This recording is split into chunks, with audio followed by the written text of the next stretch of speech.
Hello, welcome to Sadguna Rao sir classes. నేను Sadguna Rao sir జల్లు, Geography సార్ని. సో హుర్ముజ్ జలసంధి గురించి ఈ మధ్యన బాగా వార్తలకు వస్తుంది. అర్థంగా హుర్ముజ్ జలసంధి అంటే సివిల్ స్టూడెంట్స్ లేక గ్రూప్ స్టూడెంట్స్ చదువుకునే వాళ్ళు. కానీ ఈ మధ్యన ఏంటంటే న్యూస్లో రావడం వల్ల ప్రపంచంలో చాలా మంది ప్రజలకు అది వెలుగులోకి వచ్చింది. హుర్ముజ్ జలసంధి. ఆ హుర్ముజ్ జలసంధి అంటే ఏంటి? అది జాగ్రఫీగా మనకున్న గ్రూప్స్ కానీ సివిల్స్లో కానీ ఎట్లాంటి క్వశ్చన్ అడిగే అవకాశం ఉంటుందో ఒకసారి ఈ వీడియోలో మనం చూద్దాం. సో చూడండి, హుర్ముజ్ జలసంధి అంటే మీరు చూసే ఉంటారు ఈ మధ్య న్యూస్ లో. ఇక్కడ ఉన్నటువంటి ఈ ప్లేస్ ని ఇక్కడ హుర్ముజ్ జలసంధి అంటారు. హుర్ముజ్ జలసంధి అండి ఇక్కడ ఉన్నటువంటి ఈ ప్లేస్. సో అసలు జలసంధి అంటే ఏంటి? యాక్చువల్గా హుర్ముజ్ జలసంధి విషయం ఎందుకు వచ్చింది ఈ మధ్య? అమెరికా అండ్ ఇజ్రాయెల్ రెండు దేశాలు సంయుక్తంగా ఇరాన్ పైన చేసిన దాడుల వల్ల ఈ వార్త బాగా వెలుగులోకి వచ్చింది. ఎప్పుడైతే అమెరికా అండ్ ఇరాన్ రెండు సంయుక్త దళాలు, అంటే అమెరికా ఫ్యూరీ అనేటువంటి ఆపరేషన్ అని చెప్పుకోవడం జరుగుతుంది. అలాగే ఇజ్రాయిల్ రోరింగ్ లైన్ అనేటువంటి ఆపరేషన్ గా చెప్పుకుంటూ రెండూ కలిసి సంయుక్తంగా ఇరాన్ పైన దాడి చేస్తున్నాయి. ఇప్పుడు ఇరాన్ ఏం చేస్తుంది? ఇరాన్ ఆ చుట్టూ ఉన్నటువంటి గల్ఫ్ దేశాల మీద దాడి చేస్తుంది. గల్ఫ్ దేశాల మీద కాకుండా ఆ గల్ఫ్ దేశాల్లో అమెరికా స్థావరాలు ఎక్కడైతే ఉన్నాయో వాటి మీద మిసైల్స్ వేయడము ఇటంట బాగా ఈ రాద్ధాంతం జరుగుతుంది. సో ఈ సందర్భంగా ఈ హుర్ముజ్ జలసంధి అనేది ఇక్కడ మనం గమనించాల్సిన అవసరం ఉంది. అయితే మరి అసలు జలసంధి అంటే ఏంటి? స్ట్రైట్ అంటాం, హుర్ముజ్ స్ట్రైట్ అంటాం. హుర్ముజ్ స్ట్రైట్ కదా, హుర్ముజ్ స్ట్రైట్. జలసంధి. అసలు జలసంధి ఏంటంటే మన జాగ్రఫీలో జలసంధి అంటే దానికి ఒక మీనింగ్ ఉంది. ఏంటంటే రెండు విశాలమైన జలభాగాల్ని కలుపుతూ రెండు విశాల భూభాగాలను విడదీసేటువంటి ఒక సన్నని నీటి భాగాన్ని జలసంధి అంటారు. అంటే రెండు విశాలమైన జలభాగాలను కలుపుతూ రెండు విశాలమైన భూభాగాలను విడగొట్టేటట్టుగా నేరోగా ఉన్నటువంటి వాటర్ ఏరియాని జలసంధి అంటారు. సో ఇక్కడ హుర్ముజ్ జలసంధి చూసారా, ఈ కార్నర్ ఇది బాగా నేరోగా ఉంది. సో ఇక్కడ దీని మెజర్మెంట్స్ కూడా చెప్పాడు. ఇక్కడ దీని పొడవుగా తీసుకుంటే 167 కిలోమీటర్ పొడవు ఉంటుంది. అదే దీని వెడల్పు తీసుకుంటే 35 అని ఇలా దగ్గర 35 కిలోమీటర్ల వెడల్పు ఉంటుంది. సో ఇది ఒక మార్గం. ఎలా అంటే ఇది మనకు తెలుసు, పర్షియన్ గల్ఫ్ని గల్ఫ్ ఆఫ్ ఒమన్ ని కలుపుతుంది. సో ఇక్కడ క్వశ్చన్ మనకు ఎలా రావచ్చు ఈ ఎగ్జామ్స్ లో? హుర్ముజ్ జలసంధి క్రింది ఏ సముద్రాన్ని ఏ జలభాగాలను కలుపుతుంది? ఇది పర్షియన్ గల్ఫ్ అంటాము, పర్షియన్ గల్ఫ్. ఇక్కడేమో ఒమన్ గల్ఫ్ ని ఇది కలుపుతుంది.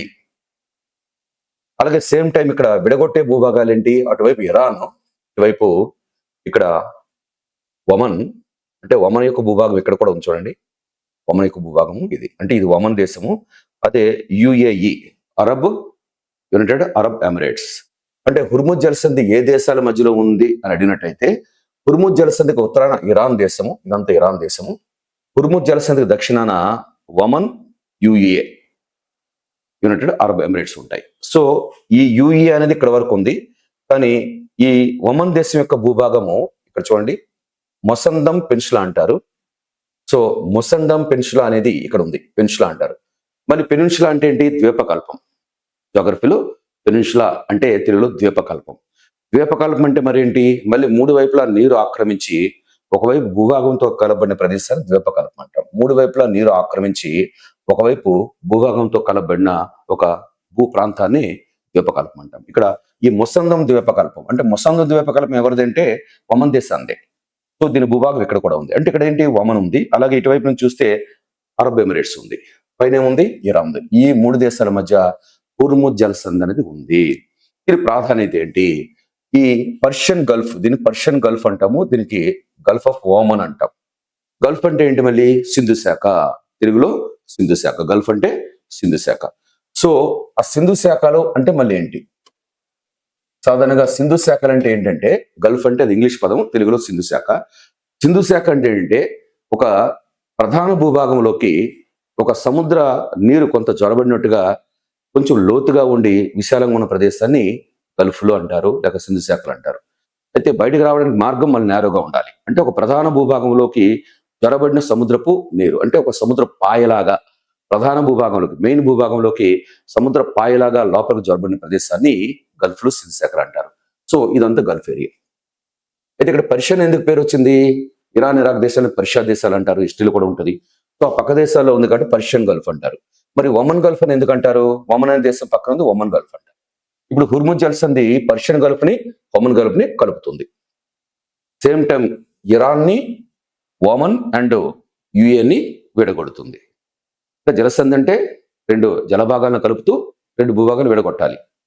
మరి గల్ఫ్ అంటే మూడు వైపులా ల్యాండ్ ఉండి ఒకవైపున సముద్రం లోపలికి వెళ్ళిపోయినట్టుగా ఉన్నటువంటి ప్రదేశం. సో విధంగా ఇవి గల్ఫ్ని కలుపుతుంది.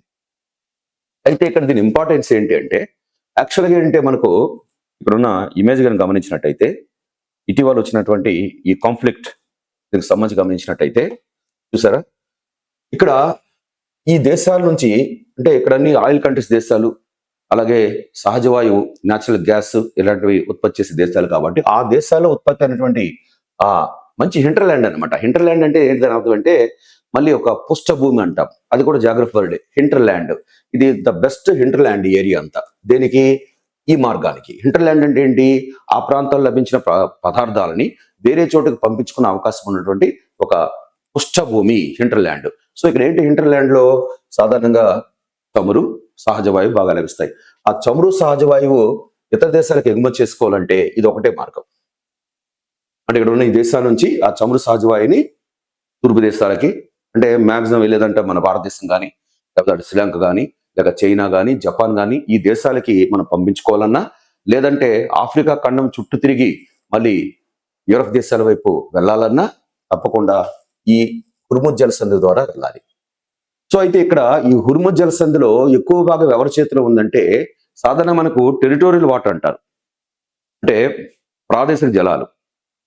సముద్రాలు ఉన్న దేశాలకు అన్క్లాస్ ప్రకారంగా, అంటే యునైటెడ్ నేషన్స్ వాటి అన్క్లాస్ అనేటువంటి ఒక ఒప్పందం. అంటే ఏంటంటే United Nations conference on law of seas, United Nations conference on law of seas అంటాము. ఈ అన్క్లాస్ ఒప్పందం ప్రకారంగా ఏ దేశాలకైతే సముద్రం ఉంటుందో ఆ సముద్రంలో కొంత భాగాన్ని ప్రాదేశిక జలాలుగా ఇవ్వాలి, అంటే సొంత జలాలుగా ఇవ్వాలి.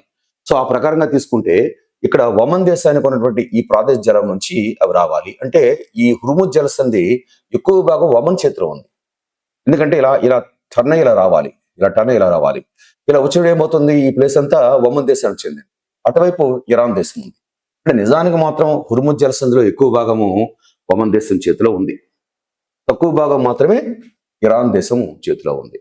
అందుకని ఈ టర్నింగ్లు ఏం చేస్తారు, మధ్యలో ఒక 3 కిలోమీటర్ల వరకు మధ్యలో ఒక ప్రాంతాన్ని ఇక్కడ విడిచిపెట్టేసి ఉంటారు. అంటే ఇటు నుంచి రావాలి, అటు నుంచి వెళ్ళాలి. అంటే ఈ టు అండ్ ఫ్రో జరిగేటప్పుడు, వెళ్ళి వచ్చినప్పుడు, టర్న్ తీసుకునేటప్పుడు యాక్సిడెంట్లు కాకుండా ఒక 3 కిలోమీటర్ల మధ్యలో ఉన్న ప్రాంతాన్ని వదిలిపెట్టాలి.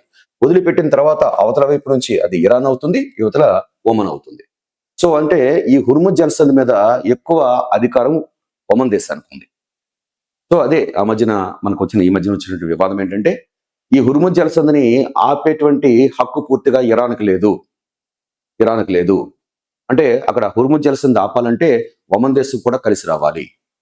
అయితే ఇరాన్ ఏమంటుంది, సరే ఇక్కడ టర్న్ అయ్యే వరకు లేదు, అసలు ఈ ప్రాంతాల్లోకి చేరగానే, ఈ ప్రాంతాలకు రాగానే అక్కడ ఉన్నటువంటి ఆ షిప్స్ ఏ దేశమో వాటికి ఉన్న ఒక యాంబులము, ఒక ఫ్లాగ్ ఉంటుంది, ఆ ప్రకారంగా వాటిని ఇక్కడ మేము పేల్చేస్తాం అని చెప్పడం వల్ల సుమారుగా వందలాది షిప్లు ఇటువైపు ఇక్కడ ట్రాఫిక్ జామ్ అయిపోయింది. ఆల్రెడీ ఇరాన్ హుర్ముజ్ జలసంధిని మేము క్లోజ్ చేస్తున్నాము అని ప్రకటించింది. అయితే హుర్ముజ్ జలసంధిని ఇరాన్ క్లోజ్ చేస్తే ఇక్కడ ఉన్న ఒమన్ దేశం కూడా ఆటోమేటిక్గా దాన్ని ఒబే చేయాల్సిందే. సో ఆ విధంగా మొత్తంగా తీసుకున్నట్టయితే ఈ హుర్ముజ్ జలసంధి దగ్గర మార్గాన్ని క్లోజ్ చేయడం జరిగింది. దీనికి కారణము ఇజ్రాయెల్ ఇరాన్ పైన దాడి చేయటము, అది మెయిన్ రీజన్ అన్నమాట. సో మరి ఇరాన్ మీద ఎందుకు దాడి చేస్తుంది, అది అణ్వాయుధాలు కలిగి ఉన్న దేశమని, అణ్వాయుధాలను ఉత్పత్తి చేయకూడదని ఏవో ఆంక్షలు పెట్టి ఇవన్నీ నిర్ణయాలు తీసుకున్నారు. సో ఇది అయితే ఇప్పుడు ఈ పర్షియన్ గల్ఫ్ దేశాలు అంటే అసలు ఏంటి, ఏ దేశాలు పర్షియన్ గల్ఫ్ లో ఉంటాయి, చూద్దాం. చూసారా, ఇది పర్షియన్ గల్ఫ్, ఇక్కడ గల్ఫ్ ఆఫ్ ఒమన్. ఈ పర్షియన్ గల్ఫ్ అంచులో ఉన్న దేశాలు ఏవని మనం క్వశ్చన్ చేసే అవకాశం ఉంది. పర్షియన్ గల్ఫ్ అంటే ఇది కదా హుర్ముజ్ జలసంధి, పర్షియన్ గల్ఫ్ అంచులో ఉన్న దేశాలేవి, లేక పర్షియన్ గల్ఫ్ని కలిగి ఉన్న దేశాలేవి. ఇక్కడ 8 దేశాలు కలిగి ఉంటాయి. 8 దేశాలు కలిగి ఉంటాయి. ఇక్కడ ఇరాన్ ఉంది, ఇరాక్ ఉంది, తర్వాత అక్కడ కువైట్ అనే ఒక దేశం ఉంటుంది. ఇక్కడ పేర్లు రాయలేదు. కువైట్ అనే ఒక దేశం ఉంటుంది.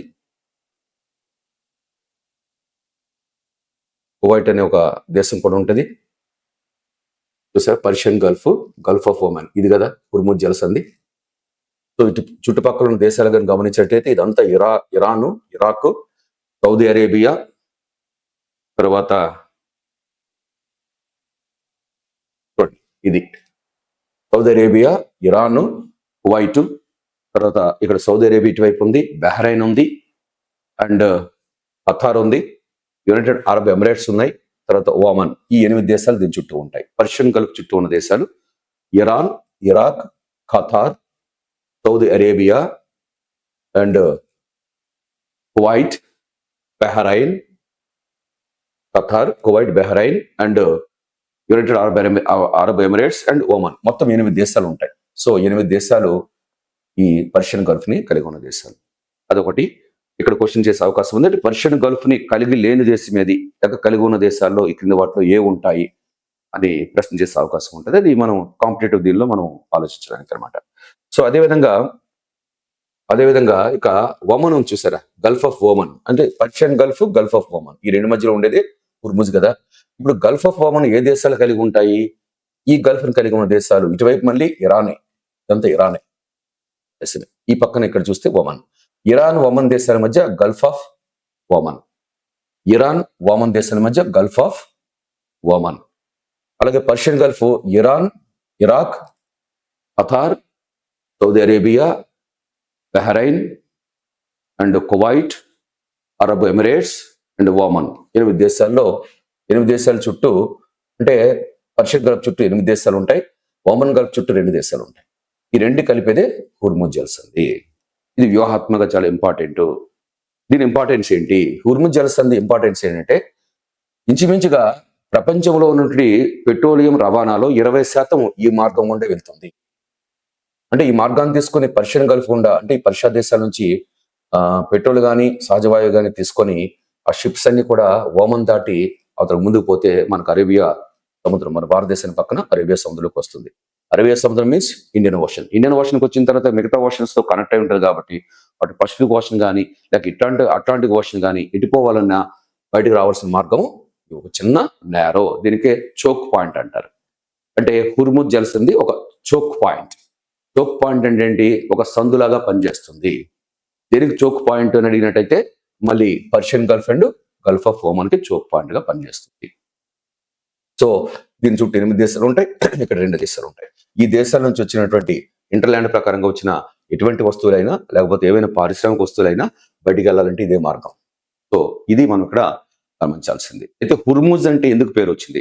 హుర్ముజ్ అనేది ఒక చిన్న దీవి ఇక్కడ ఉంటుంది, మనకు కనిపించట్లేదు కానీ ఇరాన్ దేశం పక్కన చిన్న దీవి హుర్ముజ్ అనే దీవి ఉంది. అలాగే హుర్ముజ్ అంటే అది జొరాస్ట్రియన్ యొక్క దేవత పేరు కూడా. హరా హరా హరా మజ్దమ్, హరా మజ్దమ్ అనే ఒక జొరాస్ట్రియన్స్ తెలుసు, జొరాస్ట్రియన్ మతం ఉంటుంది. హరా మజ్దమ్ అనేటువంటి ఒక జొరాస్ట్రియన్ దేవత పేరు నుంచి హుర్ముజ్ వచ్చిందని ఒక భావన ఉంది. అలాగే తర్వాత ఇక్కడ హర్ మోర్గ్ అనేటువంటి మరొక పదం నుంచి ఈ హుర్ముజ్ అనే పదం కూడా వచ్చిందట. హర్ మోర్గ్ అంటే ఇక్కడ ఏంటంటే డేట్ ప్లాంట్ అని అర్థం. డేట్ అంటే ఖర్జూరం చెట్లు. సాధారణంగా ఎడారి దేశాల్లో ఖర్జూరం చెట్లు ఎక్కువగా ఉంటాయి కాబట్టి ఈ హర్ మోర్గ్ అనేటువంటి డేట్ ప్లాంట్ అనేటువంటి ఒక పర్షియన్ పదం అది. ఆ పర్షియన్ పదం నుంచి హుర్ముజ్ వచ్చింది. అలాగే హుర్ముజ్ అనే చిన్న దీవి కూడా ఇక్కడ ఉంది. సో ఏదైతే మొత్తం మీద హుర్ముజ్ అనేది ఇటీవల ప్రపంచానికి, ప్రజలకు అందరికీ తెలిసినటువంటి ఒక పెద్ద ఒక ప్లేస్ గా, ఒక ఇంపార్టెంట్ ప్లేస్ గా మారిందనే విషయాన్ని ఇక్కడ గమనించాలి. సో ఇది ఇక్కడ సుమారుగా పెట్రోలియం ఒక 20% ఇటు నుంచి ఈ మార్గం గుండా వెళ్తుంది. అలాగే సహజవాయువు సుమారుగా 1/3 సహజవాయువు, అంటే ప్రపంచ రవాణాలో 1/3 సహజవాయువు ఈ మార్గం గుండా వెళ్లాల్సిందే. అంటే ఇది ఇంపార్టెంట్ చోక్ పాయింట్ అనమాట. ఇక అలాగే 20% పెట్రోలియం వెళ్తుంటే ఆ 20%లో సుమారుగా 85%, అంటే 20% 100 అనుకుంటే 85% పెట్రోలియం అంతా ఆసియా దేశాలకు వెళ్తుంది. 20% పెట్రోలియం రవాణా జరుగుతుంది. 20% వంద అనుకుంటే అందులో 80% పెట్రోలియం అంతా భారతదేశము, పక్కన శ్రీలంక, లేక చైనా, జపాన్ లాంటి ఆసియా దేశాలకే వెళ్తుంది. సో ఈ విధంగా ఇది దీని ఇంపార్టెన్స్. ఇది మూతబడిపోవడం వల్ల అకస్మాత్తుగా అక్కడ పెట్రోలియం రేట్లు కూడా బాగా పెరిగిపోయి ట్రాన్స్పోర్ట్ ఆగిపోయింది. తర్వాత ఇరాన్ ఏం చేస్తుంది? ఈ మధ్యన ఇజ్రాయెల్ లాంటి దేశాల్లోని పెట్రోలియం బావులు అంటే ఆయిల్ ఫీల్డ్స్ ఏవైతే ఉంటాయో వాటి మీద దాడి చేస్తుంది. సో ఇలాంటి అనేక రకాల కారణాల వల్ల పెట్రోలియం ఆల్రెడీ సాధారణంగా బ్యారెల్ $75 వరకు ఉండేటువంటి బ్యారెల్ ఈరోజు 100 వరకు వచ్చిందని వార్తలు వస్తున్నాయి. ఇది $200 కూడా అవ్వచ్చు. సో ఒక బ్యారెల్ అంటే సుమారుగా 159 లీటర్ల అటువంటి ఒక బ్యారెల్ అంటారు. అది ఇంటర్నేషనల్ ప్రమాణంలో సొమ్ముని బ్యారెల్ చెప్తారు. ఒక బ్యారెల్ అనేది $75 ఉండేది, అది 100కి పెరిగింది. ఇంకా మరి కొద్ది రోజుల్లో $200 కూడా అవ్వచ్చు అనేది ఇక్కడ మనం ఆలోచించాలి. ఆ బ్యారెల్ $1 కానీ పెరిగినట్టయితే మన భారతదేశం మీద అంటే బ్యారెల్ ధర $1 పెరిగినట్టయితే భారతదేశం మీద 13,000 కోట్ల రూపాయల భారం పడుతుంది. అంటే బ్యారెల్ ధర $1 పెరిగితే మన భారతదేశం పైన 13,000 కోట్ల భారం పడుతుంది. అంటే అక్కడ ఎంత డాలర్లు పెరుగుతుంటే మన తాలూకా పెట్రోలియం కాస్ట్ అంత పెరిగిపోతుంది. అయితే మన భారతదేశం ప్రస్తుతానికైతే ఇబ్బంది పడడం లేదు. ఎందుకంటే ఆల్రెడీ మన దగ్గర కొంత పెట్రోల్ నిల్వలు ఆల్రెడీ మనం దాచిపెట్టుకున్నాం కాబట్టి ఇమీడియట్ గా మన మీద ఎఫెక్ట్ లేకపోవచ్చు, కానీ భవిష్యత్తులో ఉండొచ్చు అనేది మనకు విశ్లేషకులు చెప్తున్నమాట. సో ఇది మనకు హుర్ముజ్ జలసంధి. ఓకేనా? So Persian Gulf, Oman Gulf ఈ దేశాల మీద మనకు క్వశ్చన్ చేసే అవకాశం ఉంటుంది. ఇప్పుడు కూడా ఏదైనా కాన్ఫ్లిక్ట్ వచ్చినప్పుడు కరెంట్ టాపిక్ కింద క్వశ్చన్ రావచ్చు. అయితే ఇక్కడ నేను ఎందుకు ఇవన్నీ చెప్తున్నా అంటే సాధారణంగా ఈ ఇజ్రాయెల్, అమెరికా అండ్ ఇరాన్ మధ్య జరిగిన వార్ ఎప్పుడు స్టార్ట్ అయింది? మొన్న ఫిబ్రవరి 28 నుంచి స్టార్ట్ అయింది. లాస్ట్ ఫిబ్రవరి 28 నుంచి. అంటే డేట్ ఏం అడగడు. అలాగని చెప్పి ఏమైనా మిసైల్స్ ఏం వాడారు, లేకపోతే ఏం బాంబులు వాడారు, లేకపోతే ఏ జెట్ ఫ్లైట్లు వాడారు, లేకపోతే ఏ స్టెల్త్ బాంబులు వాడారు, అట్లాంటి ప్రశ్నలు కూడా రావు. ఎందుకంటే అవన్నీ కూడా మనకి ఏం నోటెడ్ అవ్వు. అవి ఒకవేళ మన కరెంట్ అఫైర్స్ పుస్తకాల్లో చదివినప్పుడు కూడా అవేం క్వశ్చన్స్ రావు. మనకి జాగ్రఫీలుగా ఏమడుగుతాడంటే ఈ యుద్ధం ఎప్పుడు ప్రారంభమైంది, ఎంతమంది చనిపోయినారు, ఏ ఆయుధాలు వాడారు అని అడగకుండా హుర్ముజ్ జలసంధి చుట్టూ ఉన్నటువంటి పట్లర్స్ మీద క్వశ్చన్ చేయొచ్చు. అంటే జియోగ్రాఫికల్ కండిషన్స్ ఎక్కువగా మనకు జాగ్రఫీలో క్వశ్చన్స్ వస్తాయి. జియో పొలిటికల్స్ రావడం తక్కువ. జియో పొలిటికల్స్ అనేవి ఎప్పటికప్పుడు మారుతుంటాయి కాబట్టి జియో పొలిటికల్స్ కన్నా జాగ్రఫికల్ ఆస్పెక్ట్స్ మీదే క్వశ్చన్స్ ఎప్పుడైనా అది కరెంట్ టాపిక్ అయినా అనుకోవచ్చు, జాగ్రఫీ అయినా అనుకోవచ్చు. ఈ విధంగా మనకు అవకాశం ఉంది. సో ఇది మనం ఇక్కడ గమనించాల్సిన అవసరం. ఇక దీనికి పక్కనే మరొక చిన్న అంశం చూద్దాం. ఇదనమాట. ఇక్కడ ఏది? Persian Gulf, Oman Gulf. ఇక్కడ రెడ్ సీ ఉంటుంది, తర్వాత ఎడెన్ గల్ఫ్ ఉంటుంది. దానికి దగ్గరలోనే మరొక దాన్ని తీసుకుందాం. ఇంకో విషయం ఏంటంటే ఇక్కడ దానికి వెళ్ళే ముందు పర్షియన్ గల్ఫ్ లోకి ప్రవేశించే నదులేమని అడగొచ్చు. పర్షియన్ గల్ఫ్ లోకి ప్రవేశించే నదులేంటి అని అడగొచ్చు. సో మీరు హిస్టరీలో చదివి ఉంటారు, యూఫ్రటీస్, టైగ్రిస్ అనేటువంటి నదులు పర్షియన్ గల్ఫ్ లోకి ప్రవేశిస్తుంటాయి. అంటే కొంచెం పెద్ద నదులు. Euphrates, Tigris.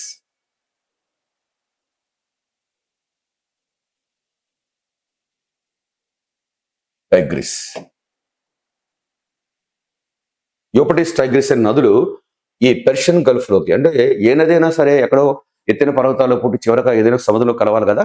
So Persian Gulf లో ప్రవేశించే ముఖ్యమైన నదులు ఏంటంటే యూఫ్రటీస్, టైగ్రిస్. ఇక్కడ కూడా జాగ్రఫీ క్వశ్చన్ చేసే అవకాశం ఉంది. చూసారా, ఇవి ఎక్కడ పుట్టాయి? ఇది టర్కీ దేశం, తుర్కియే. టర్కీ కొత్త పేరు తుర్కియే దేశంలో పుట్టి ఇవి ఇక్కడ సిరియా దేశాన్ని దాటుకుంటూ ఇక్కడ ఇది ఇరాక్ దేశాన్ని దాటుకుంటూ వచ్చి పర్షియన్ గల్ఫ్ లో ప్రవేశిస్తున్నాయి. సో యూఫ్రటీస్, టైగ్రిస్ అనే నదులు పర్షియన్ గల్ఫ్ లో ప్రవేశిస్తున్నాయి. ఎక్కడ ప్రారంభమైనాయి? సోర్స్ ఎక్కడ? టర్కీ లేక తుర్కియే. మధ్యలో సిరియా దేశాన్ని దాటుకుంటూ ఇరాక్ దేశాన్ని దాటుకుంటూ పర్షియన్ గల్ఫ్ లో కలుస్తున్నాయి. ఇరాన్ ఇటు ఉంది, ఇది ఇరాన్. అంటే ఇరాన్ లోకి వెళ్ళవు, ఇది ఇరాక్ మీదుగా వస్తుంటాయి. సో ఏదేమైనా సరే యూఫ్రటీస్, టైగ్రిస్ నదుల ప్రాంతంలోనే ఒకప్పుడు పెద్ద నాగరికత, మెసొపొటేమియా నాగరికత వెలసిందని మీరు హిస్టరీలో చదవండి. యూఫ్రటీస్, టైగ్రిస్ ప్రాంతాల మధ్యలోనే మెసొపొటేమియా నాగరికత అనే ఒక పెద్ద నాగరికత, ఒకప్పుడు సివిలైజేషన్ అంటారు చూసారా, మనకి సింధు నాగరికత అన్నట్టుగా మెసొపొటేమియా నాగరికత అంతా ఈ రెండు నదుల మధ్య ప్రాంతంలోనే ఒకప్పుడు డెవలప్ అయింది. సో ఆ విధంగా చూస్తే యూఫ్రటీస్, టైగ్రిస్ నదులు పర్షియన్ గల్ఫ్ లోకి వచ్చి ప్రవేశించే నదులు. ఇది కూడా మనం గమనించాలి.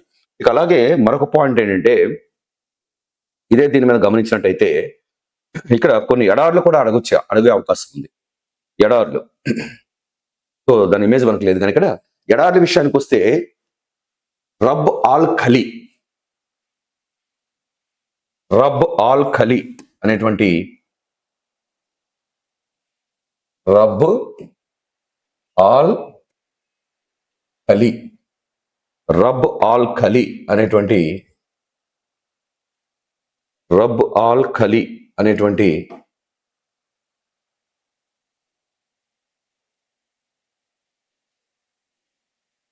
ఆల్ ఖలీ అనేటువంటి ఒక ఎడారి, ఒక ఎడారి ఇక్కడ మనకు ముఖ్యంగా మనం చెప్పుకోదగ్గ ఎడారిలో గొప్ప ఎడారి. సో ఇది ఇక్కడ సౌదీ అరేబియా, వామన్, పక్కనే యమన్ ఉంటుంది, and Arab Emirates. Saudi Arabia, Oman, Yemen, Saudi Arabia, Oman, Yemen, and Yemen, Saudi Arabia and Arab Emirates. ఈ మధ్యలో ఉన్నటువంటి ఈ ఎడారినే రబ్ ఆల్ ఖలీ అంటారు. రబ్ ఆల్ ఖలీ అనేటువంటి ఒక ఎడారి ఇక్కడ మనం. ఇక అలాగే దస్తీ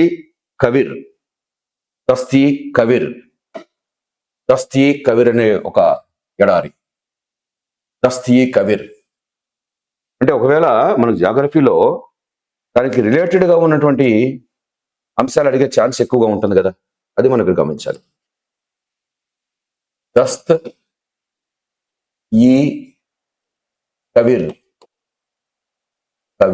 దస్తీ కవిర్ అనే మరొక ఎడారి. ఇది ఇరాన్ దేశంలో, ఇక్కడ చూడండి, ఇరాన్ దేశం అంటే ఇది కదా, అంటే దీని నేమ్స్ అటు ఇచ్చాడు. ఇరాన్ దేశం అంటే ఇది కదా, ఇరాన్ దేశంలోని మధ్య ప్రాంతంలో ఉన్నటువంటి ఎడారి. దస్తీ కవిర్ ఇరాన్ దేశంలో మధ్య ప్రాంతంలో. ఇరాన్తోనే ఇప్పుడు వచ్చిన సమస్య. అమెరికా, ఇజ్రాయెల్ దేశాలు ఇరాన్ మీద బాంబు దాడి ప్రారంభించడం వల్లే ఈ సమస్యలు వస్తున్నాయి కదా. సో ఇరాన్ దేశంలో దస్తీ కవిర్ అనేటువంటి ఇరాన్ దేశంలోని మధ్య ప్రాంతాన్ని ఎడారి. ఇదంతా ఎడారి ప్రాంతం. ఎడారి అంటే తెలుసు కదా, వర్షాలు బాగా తక్కువ ఉండి డ్రైగా నేల అయిపోవడం, ఎండిపోయిన నేలలు, సరిగా వృక్షంపద లేకపోవడం, ఇట్లాంటి పరిస్థితులు ఉంటే మనం అదే శుష్క, అర్ధశుష్క ప్రాంతాలు అంటాం. శుష్క లేక అర్ధశుష్క ప్రాంతాలు ఎక్కడ ఉంటే ఎడారి, డెజర్ట్స్ అంటాం. సో దస్తీ కవిర్ అనే డెజర్ట్ ఇరాన్ దేశం మధ్య ప్రాంతంలో విస్తరించి ఉంది. సో ఇది ఇక్కడ మనం గమనించాలి. దీన్నే ఏమంటారంటే గ్రేట్ సాల్ట్ ఎడారి అని కూడా అంటారు. గ్రేట్ సాల్ట్ ఎడారి ఏమంటారు? ఈ దస్తీ కవిర్నే గ్రేట్ సాల్ట్ ఎడారి అని కూడా అంటారు. అంటే గ్రేట్ సాల్ట్ ఎడారి ఏ దేశంలో ఉంది? ఇరాన్ దేశంలో ఉంది. ఎందుకంటే ఇష్యూ వచ్చింది కాబట్టి ఇట్లాంటి క్వశ్చన్స్ అడిగే అవకాశాలు ఎక్కువ ఉంటాయి. గ్రేట్ సాల్ట్ ఎడారి అన్నా, దస్తీ కవిర్ అన్నా ఒకటే. అది ఇరాన్ యొక్క మధ్య ప్రాంతాలు విస్తరించు. అలాగే మరొకటి దస్తీ లట్ అనే మరొక ఎడారి ఉంది. దస్తీ లట్, అది కూడా ఇరాన్లోనే ఇటువైపు ఉన్న ఆగ్నేయ ప్రాంతంలో విస్తరించి ఉంటాయి. దక్షిణ ఆగ్నేయ ప్రాంతం అంతా దస్తీ లట్. దస్తీ కవిర్, దస్తీ లట్ అనే ఎడార్లు ఏ దేశంలో ఉంటాయి? ఇరాన్ దేశంలో ఉంటాయి. మరి ఇది ఇంతకుముందు మనం చెప్పినటువంటి Saudi Arabia, Oman, Yemen and Arab Emirates. So Rub al Khali ఎడారి ఇక్కడ విస్తరించి ఉంటుంది. సో ఈ రబ్ ఆల్ ఖలీ ఎడారిని ఎంటీ క్వార్టర్ అంటారు. ఎంటీ క్వార్టర్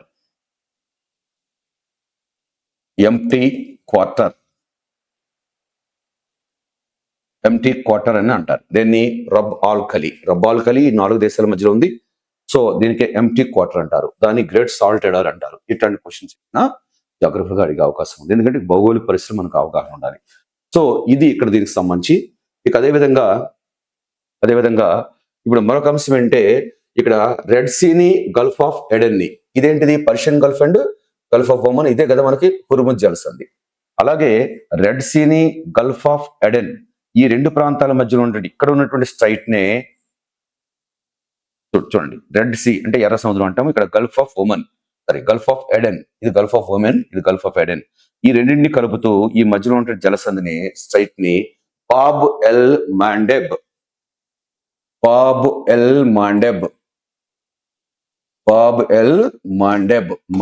అని అంటారు. బాబెల్ మాండెబ్ అనేటువంటి జలసంధి ఎర్ర సముద్రాన్ని గల్ఫ్ ఆఫ్ ఎడెన్ని కలుపుతుంది. ఇక్కడ పర్షియన్ గల్ఫ్ ని గల్ఫ్ ఆఫ్ ఓమన్ కలిపేది హుర్ముజ్ జలసంధి. ఇదే కదా ఇప్పుడు క్లోజ్ చేశారు. సో దానికి సమాంతరంగా ఇటువైపు తీసుకున్నట్టయితే ఇదంతా అరేబియన్ ద్వీపకల్పం కదా. మనకు తెలుసు కదా, ద్వీపకల్పాల్లో పెద్ద ద్వీపకల్పమే అరేబియన్ ద్వీపకల్పం. ద్వీపకల్పం అంటే 3 వైపులా నీరు ఆవరించి ఒకవైపు భూభాగంతో కలపడిన భూభాగాన్ని ద్వీపకల్పం పెనిన్సులా అంటాం. సో అతిపెద్ద పెనిన్సులా ప్రపంచంలో అరేబియన్ ద్వీపకల్పమే. దాని తర్వాత మన భారత ద్వీపకల్పం పెద్ద ద్వీపకల్పం అవుద్ది. సో ఇప్పుడు చూడండి, రెడ్ సీని అండ్ గల్ఫ్ ఆఫ్ ఎడెన్ ని కలుపుతూ బాబ్ ఎల్ మాండెబ్ అనేటువంటి జలసంధి మధ్యలో ఉంది. అంటే ఇప్పుడు ఏంటి, ఇటు నుంచి కూడా ఒక వేవ్ ఉంది, ఇటు నుంచి వేవ్ ఉంది. అయితే ఎక్కువ ఇక్కడ ఉన్నటువంటి ఏది సహజ వాయువు లాంటివన్నీ వెళ్లాల్సింది ఇటు నుంచి వెళ్ళడమే చాలా ఇంపార్టెంట్. ఒకవేళ వీళ్ళకి అనుకూలంగా ఈ ప్రాంతాల నుంచి ఇటు తీసుకు ద్వారా. అయితే ఇప్పుడు ఈ బాబ్ ఎల్ మాండెబ్ అనే దీన్ని ప్రత్యేకించి దుఃఖద్వారం అంటారు. దుఃఖద్వారం అంటారు. బాబ్ ఎల్ మాండెబ్ అనేటువంటి జలసంధి ఎర్ర సముద్రాన్ని గల్ఫ్ ఆఫ్ ఎడెన్ ఎడెన్ అనే ప్లేస్ ఎందుకు వచ్చిందంటే యమన్ దేశంలో చిన్న ప్లేస్ ఎడెన్ అని ఉంటుంది, అందుకని దానికి పేరు వచ్చింది. So Gulf of Aiden red సీని కలిపేది ఇది బాబ్ ఎల్ మాండెబ్ జలసంధి. ఈ బాబ్ ఎల్ మాండెబ్ జలసంధిని దుఃఖద్వారం అంటాం. అంటే the gateway of, in English లో ద గేట్వే ఆఫ్ లిమిటేషన్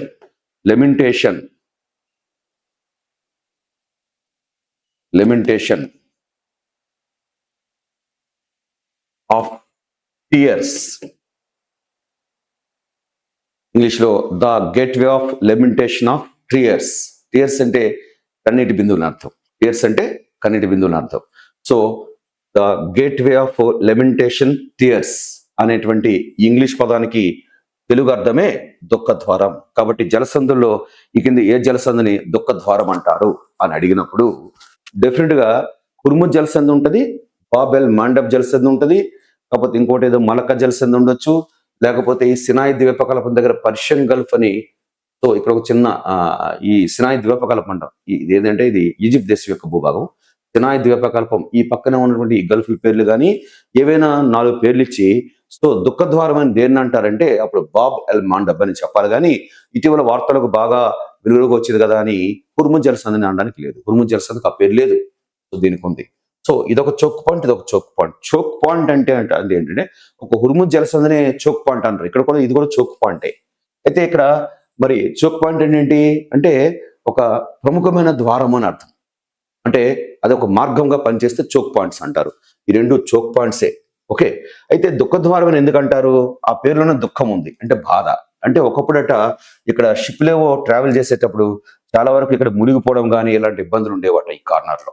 అంతేకాకుండా ఎప్పుడో ఒకటి భూకంపం జరిగినప్పుడు కూడా ఈ భూభాగం ఇక్కడ సెపరేట్ అయిపోయిందని, ఇలా దీనికి హిస్టరీ అనేక రకాలుగా ఉంది. సో ఏదైతే మొత్తం మీద ఇక్కడ ఉన్న క్రిటికల్ పొజిషన్నే ఇక్కడ the gateway of lamentation of tears అని కూడా అంటారు, అంటే దుఃఖద్వారం అంటారు. సో ఇది రెడ్ సీని అండ్ గల్ఫ్ ఆఫ్ ఎడెన్ ని కలుపుతుంది. ఇప్పుడు ఎర్ర సముద్రం చుట్టూ ఉన్న దేశాలు ఏంటి అని అడగవచ్చు.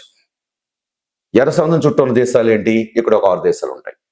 పర్షియన్ గల్ఫ్ చుట్టూ ఉన్న దేశాలు ఏంటి? 8 దేశాలు ఉన్నాయి. ఈ ఎర్ర సముద్రం చుట్టూ, రెడ్ సీ చుట్టూ ఉన్న దేశాలు ఏంటి? ఒక 6 దేశాలు ఉంటాయి.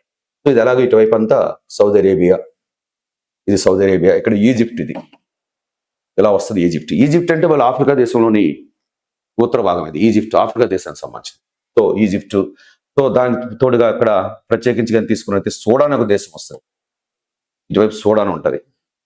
అలాగే ఇక్కడ ఎరిత్రియా అని ఒక దేశం ఉంటుంది, ఎరిత్రియా. తర్వాత జిబౌటి ఉంటుంది, ఎరిత్రియా, జిబౌటి. సో అదేవిధంగా ఇటువైపు యమన్ దేశం. ఈ విధంగా Yemen, Saudi Arabia, Egypt, Sudan, Eritrea, Djibouti, ఈ దేశాలు ఈ రెడ్ సీ చుట్టూ 6 దేశాలు ఉంటాయి. పర్షియన్ గల్ఫ్ చుట్టూ 8 దేశాలు ఉంటాయి. ఇక్కడ ఈ రెడ్ సీ చుట్టూ 6 దేశాలు ఉంటాయి. ఈ విధంగా ఎర్ర సముద్రాన్ని పంచుకోని దేశం ఏది, లేక ఎర్ర సముద్రాన్ని బార్డర్ కలిగిన దేశాలు క్రిందివాట్లు ఏవి, ఇట్లా సివిల్స్ వాళ్ళు కూడా ఇలాంటి క్వశ్చన్స్ అడుగుతుంటాడు ఏదైనా ఇష్యూ వచ్చినప్పుడు. అదేవిధంగా ఈ పర్షియన్ గల్ఫ్ కి చుట్టూ ఉన్న దేశాలు ఏంటి, దాన్ని తీరాన్ని పంచుకునే దేశాలు ఏంటి అని కూడా అడిగే ఛాన్స్ ఉంది. కాబట్టి ఇక్కడ ఇది మనం గమనిస్తాం. సో గల్ఫ్ ఆఫ్ ఎడెన్ అంటే ఇక్కడ ఏంటి, సొమాలియా దేశం వస్తుంది కింద, ఆఫ్రికా దేశం. గల్ఫ్ ఆఫ్ ఒమన్ చుట్టూ ఉన్న దేశాలు అడిగితే ఇక్కడ సొమాలియా ఉంది, పైన యమన్ ఉంది. సొమాలియా, యమన్ ఉంది. అంటే దీనికి చుట్టూ ఈ రెండే ఉంటాయి. దీని చుట్టూ ఇక్కడ 8 ఉన్నాయి. దీని చుట్టూ ఇక్కడ గల్ఫ్ ఆఫ్ ఓమన్ చుట్టూ ఏముంది? ఇక్కడ ఓమన్ దేశం, అక్కడ ఇరాన్ దేశం. ఇక్కడ ఇరాన్, అటు ఇరాన్, ఇక్కడ ఓమన్. ఇక్కడ 8 ఉంటాయి. ఇక్కడ దీని చుట్టూ 6 ఉన్నాయి. ఇక్కడ మళ్ళీ 2 ఉన్నాయి. సొమాలియా అనే దేశం ఉంది, మీరు మ్యాప్ లో చూడవచ్చు.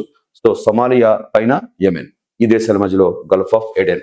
ఈ విధంగా సరిహద్దులు కానీ, లేకపోతే ఈ జలసంధి ఏ జలభాగాన్ని కలుపుతుందని కానీ ఇట్లా క్వశ్చన్ చేసే అవకాశం ఉంది. తర్వాత ఈ దేశాలు ఇక్కడ తెలుసుకోవడమే కాకుండా దేశాల రాజధానులు కూడా తెలుసుకోండి.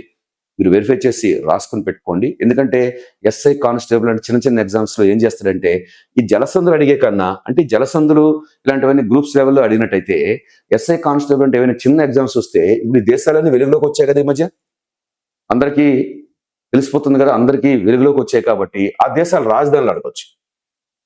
సిరియా దేశపు రాజధాని ఏంటి? సిరియా అంటే పైన ఉంటుంది అనుకోండి.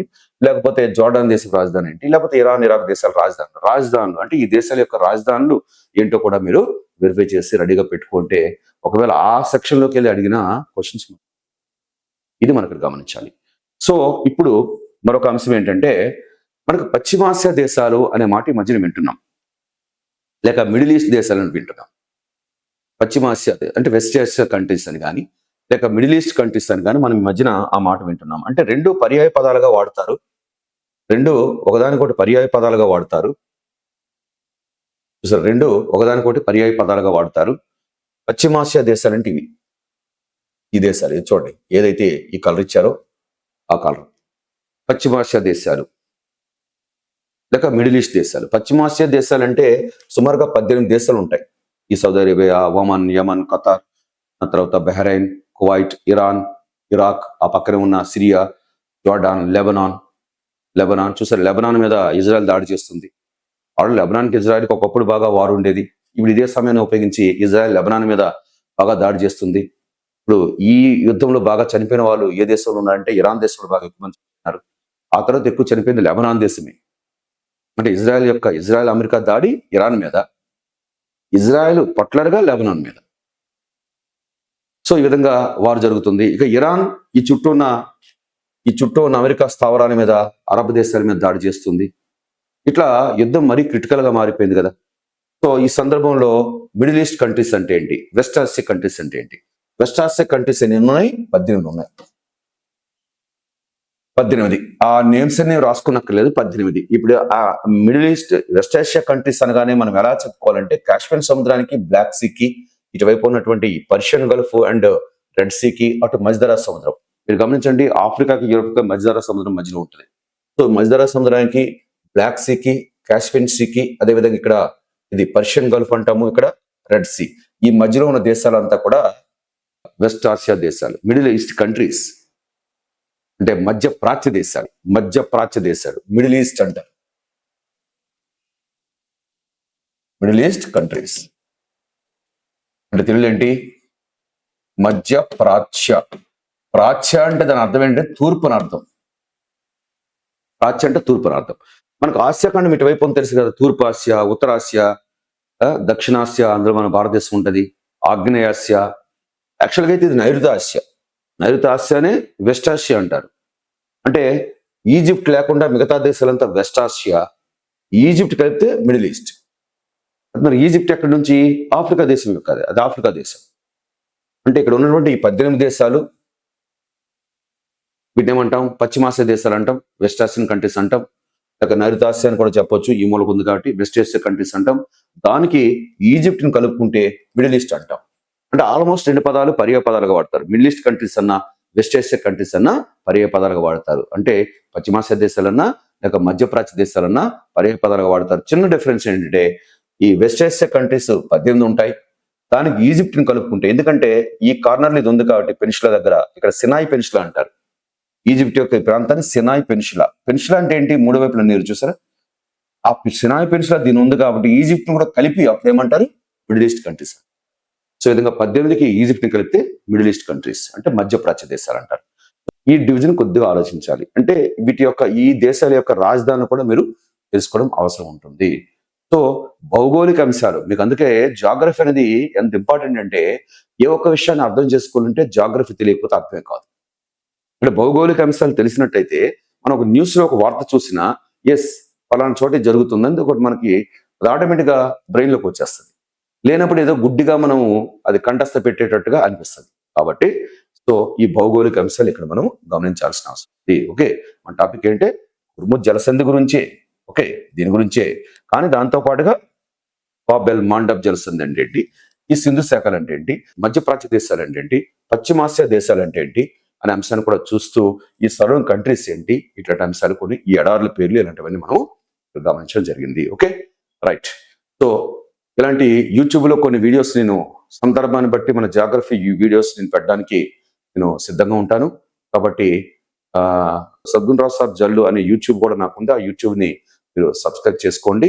ఎప్పటికప్పుడు ఇలాంటి వీడియోలు మీకు వస్తుంటాయి. అలాగే జాగ్రఫీ క్లాసెస్ కావాలనుకుంటే, అంటే నా జాగ్రఫీ క్లాసెస్ కావాలంటే అది world geography, Indian geography and regional AP geography and Telangana geography and disaster management, ఇవన్నీ కలిపి సుమారుగా 30 మార్క్స్ ఏ ఎగ్జామ్కి వెళ్ళినా ఉంటాయి. సో ఎస్పెషలీ ఏపీ గ్రూప్ 2కి అయితే అసలు 30 మార్క్స్ స్పెసిఫిక్గా చెప్పేశాడు. ఇక తెలంగాణ లాంటి ఎగ్జామ్స్లో కనీసం జాగ్రఫీ నుంచి 20 క్వశ్చన్లు వస్తాయి. అంటే అందులో వరల్డ్ ఉంటుంది, ఇండియా ఉంటుంది, తెలంగాణ జాగ్రఫీ ఉంటుంది అండ్ డిజాస్టర్ మేనేజ్మెంట్. ఈ 4 సెగ్మెంట్స్ నుంచి జనరల్గా ఏదైనా ఎగ్జామ్ అయితే 20 మార్కులు, అదే ఏపీ గ్రూప్ 2 అయితే 30 మార్కులు, అదే ఎస్ఏ ఎగ్జామ్ అయితే ప్రత్యేకించి ఏపీ తెలంగాణ రెండింటికి కూడా ఎస్ఏ ఎగ్జామ్కి మెయిన్స్లో 40 మార్కులు ఉంటాయి. సో ఇంత స్కోప్ ఉన్నటువంటి ఈ సబ్జెక్ట్ని నేను నా యాప్లో సద్గుణ రావు సార్ క్లాసెస్ అనే యాప్లో నేను రికార్డ్ చేసి పెడుతున్నాను. ఎవరికైనా కావాలంటే అది మీరు పర్చేస్ చేసుకోండి. దాంతోపాటుగా నా బుక్ కూడా టీవీక్స్లో, అంటే జాబ్ క్యాలెండర్ అనౌన్స్ చేయగానే వెంటనే అది మార్కెట్లోకి తీసుకొస్తాను. ఇది వరల్డ్, ఇండియా, రీజనల్ జాగ్రఫీ అంతా కలిపి ఒక బుక్గా ఆ బుక్ కూడా తీసుకొస్తాను. క్లాసులు వినే తర్వాత బుక్ని కానీ మీరు చూసినట్టయితే క్లియర్ కట్గా ఏ ఒక్క ప్రశ్న కూడా ఎక్కడ పోవడానికి ఛాన్స్ ఉండదు.